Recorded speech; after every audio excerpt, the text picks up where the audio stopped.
The boats shook violently against the waves. Rain hit steel helmets. Some soldiers prayed quietly. Others stared into the darkness, trying not to think about what waited ahead. Then, through the fog, they saw it, the coast of Normandy. Machine guns flashed in the distance. Explosions lit up the shoreline. And in that moment, thousands of young men realized something terrifying. Many of them would never leave that beach alive. By 1944, most of Europe was under Nazi control. Cities had fallen. Millions were already dead. Adolf Hitler had turned Germany into a war machine, and for years, the Nazis seemed unstoppable. But across the English Channel, the Allies were preparing something massive, an invasion so enormous it would become the largest amphibious assault in human history. Its code name, Operation Overlord. The goal was simple: land in Nazi-occupied France, break Hitler's control of Europe, and begin the final push toward Germany. But simple did not mean easy. On the night of June 5, 1944, more than 150,000 Allied troops were prepared to cross the sea. American, British, Canadian, young men from different countries, all heading toward the same nightmare. Inside the landing crafts, silence filled the air. Some soldiers checked their rifles again and again. Others held photographs of their families. A few tried to joke, but fear was everywhere, because they all knew the truth. The beaches ahead were heavily defended. German bunkers overlooked the coastline. Machine guns waited above the sand. And once the boat doors opened,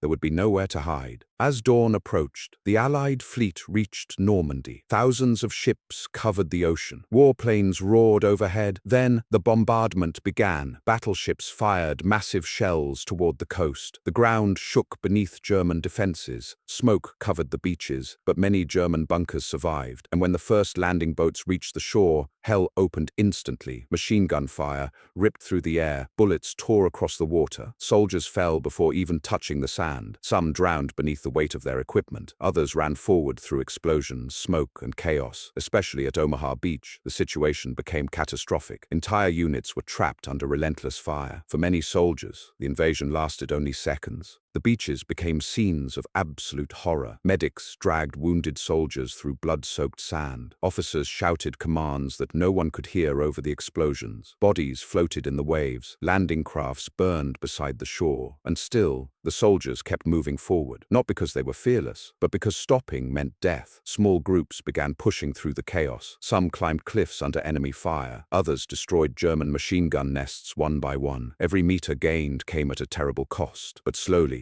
the impossible began to happen. The Allied forces started breaking through Nazi defenses. By the end of the day, the Allies had secured parts of the beaches. The cost was devastating. Thousands were dead, wounded, or missing. But D-Day had succeeded. Hitler's Fortress Europe had been breached. For the first time in years, the Nazis were being pushed backward. And from that moment on, Germany's defeat became only a matter of time. The invasion of Normandy marked the beginning of the end for Nazi Germany. But victory had come with unimaginable sacrifice. Today, the beaches of Normandy are peaceful. The gunfire is gone. The smoke has disappeared. But beneath the silence, the memory of D-Day still remains. A reminder of the thousands who crossed the ocean, knowing they might never return. And because of what happened on those beaches, history changed forever, fade to black.